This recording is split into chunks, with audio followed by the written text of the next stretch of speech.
అరే తమ్ముడు, రోజు సారీ కట్టుకోమంటావురా? సారీలో చాలా ఇబ్బందిగా ఉంది. ఎప్పుడు ఫుల్ డ్రెస్ వేసుకో అంటావురా? జీన్స్ టీ షర్ట్ వేసుకుంటాన్రా. అక్క అసలే మన ట్రెడిషనల్ ఫ్యామిలీ కదా, నాన్న గురించి తెలుసు కదా, అలాగే నా గురించి కూడా తెలుసు కదా. అక్క శారీలే కట్టుకోలే, అంతేగాని డ్రెస్సులు వేస్తానంటే వీల్లేదు, జీన్స్ కూడా వేయడానికి వీల్లేదు. చెల్లి నువ్వు కూడా. సరే అన్నయ్య. అక్క మనం ట్రెడిషనల్ ఫ్యామిలీయే కదా, అన్న చెప్పింది కూడా కరెక్టే. అక్క నువ్వు శారీలు కట్టుకోవాలి, నేను ఫ్రాక్స్ వేసుకోవాలి, లేకపోతే అన్నయ్య నాన్న. వెరీ గుడ్ చెల్లి, అది అలా చూసి నేర్చుకో అక్క, చెల్లిని చూసి నేర్చుకో అక్క. సరేరా తమ్ముడు.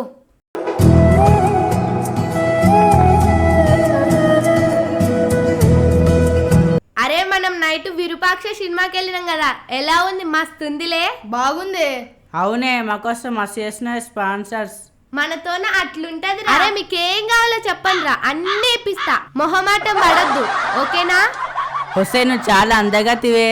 నీ వెనకాల మస్తు మంది అబ్బాయిలు పడుతున్నారే బాబు, నీకు కాపాలా కాయలేక చచ్చిపోతున్నాం.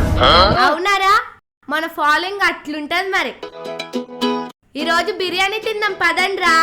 అక్క ఆగక్క, మాకు బిర్యానీ వద్దు, 2 ఐస్ క్రీమ్స్ కావాలి. అరే చాక్లెట్స్ ఐస్ క్రీమ్స్ తిని నీ పళ్ళు పుచ్చిపోతున్నాయి, ఈరోజు బిర్యానీ తిను. అక్క నాకు ఐస్ క్రీమే కావాలక్క.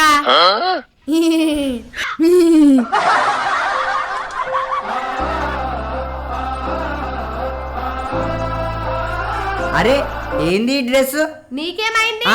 అసలు నువ్వు ఇండియన్ పిల్లవేనా? అమెరికాకి వెళ్ళి వచ్చి బట్టలు వేసుకొని ఇండియన్ పిల్లలు అంటే ఇక్కడ ఉన్నారు చూడు వీళ్ళిద్దరు. అరే వద్దురా తమ్ముడు, వదిలేరా. అరే నువ్వు ఆగక్క, నువ్వు ఎట్లుందో చూడు, ఎట్లుందో చూడామే, నీలాగుందా అసలు? అట్లా కాదురా తమ్ముడు, వదిలేరా. వదిలేయాలా? ఆమె డ్రెస్ స్టైల్ చూడు ఎట్లుందో, నీ స్టైల్ చూడు ఎట్లుందో. ఇండియన్సే ఇక్కడ, అమెరికాకి వెళ్ళొచ్చి వేరే దేశంలోకి వెళ్ళొచ్చి అంటే నడవదు ఇక్కడ. ఇండియన్సే, అర్థమవుతుందా? కామన్ సెన్స్ లేదా నీకు? అయినా నువ్వెవర్రా నాకు చెప్పడానికి? నాకు ఇష్టం వచ్చింది వేసుకుంటా, ప్యాంట్ వేసుకుంటా, టీ షర్ట్ వేసుకుంటా, ఏమైనా వేసుకుంటా. నువ్వెవర్రా అడగడానికి?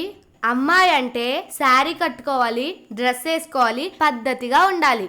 చీర కట్టుకుంటే మంచిది, ప్యాంట్ షర్ట్ వేసుకుంటే చెడ్డది, అలాంటి ఏమీ లేవు. Character important. మన ఇండియాలో ఉండి అమెరికా ఆస్ట్రేలియా డ్రెస్లు వేసుకుంటావా? ఎక్కడెక్కడ నుండో వచ్చి అన్ని పేర్లు చెడగొడతావా? ఈ బట్టలన్నీ వేసుకోకు. మన అమ్మ చీర కట్టుకుంది, మన అమ్మమ్మ చీర కట్టింది, వాళ్ళ అమ్మ చీర కట్టుకుంది, వాళ్ళ అమ్మ చీర కట్టు. ఇది మన ఇండియా కల్చర్. ఇప్పుడు అందరు నీలాగా తయారయ్యి చెడ్డ పేరు తెస్తా. చీర కట్టుకోవాలి, మళ్ళీ నువ్వు కనిపిస్తే చీరలోనే కనిపించాలి. నువ్వు ఇలాంటి డ్రెస్ వేసుకొని తిరిగితే మంచిగా ఉండదు, ఇండియా ఇజ్జత్ పోతుంది. రౌడీ పిల్లలా ఉన్నావు. మోడల్ డ్రెస్ వేసుకున్నంత మాత్రాన చెడ్డది కాదు. మీరందరూ ఏమనుకుంటున్నారు? మోడల్ డ్రెస్ వేసుకుంటే చెడ్డది, శారీలు కట్టుకుంటే మంచిది అని అనుకుంటున్నారు. అది తప్పు. క్యారెక్టర్ అనేది మనలో ఉండాలి, మన మనసులో ఉండాలి. మన బుద్ధి మంచిదైతే అన్ని మంచిగానే ఉంటాయి. నేనెవరిని తప్పనట్లేదు. జీన్స్ వేసుకున్న వాళ్ళు మంచి వాళ్ళు ఉన్నారు, సారీ కట్టుకున్న వాళ్ళు చెడ్డ వాళ్ళు ఉన్నారు. కానీ మన కల్చర్ ఇంపార్టెంట్, అందుకే నేను మంచి డ్రెస్సులు పద్ధతిగా వేసుకోమన్నా. మనం ఇండియాలో ఉంటున్నాం, 2024 లో ఉంటున్నాం. 24 లో ఉన్నామని ఇలా వేసుకొని తిరగొద్దు. అక్క మన జనరేషన్ తగ్గట్టు మారాలి, అప్పుడే మన ఇండియా డెవలప్ అవుతుంది, మనం డెవలప్ అవుతాం. సిస్టర్ నువ్వు అన్నది కరెక్టే, అలా అని మన ఇండియా కల్చర్ ని మర్చిపో.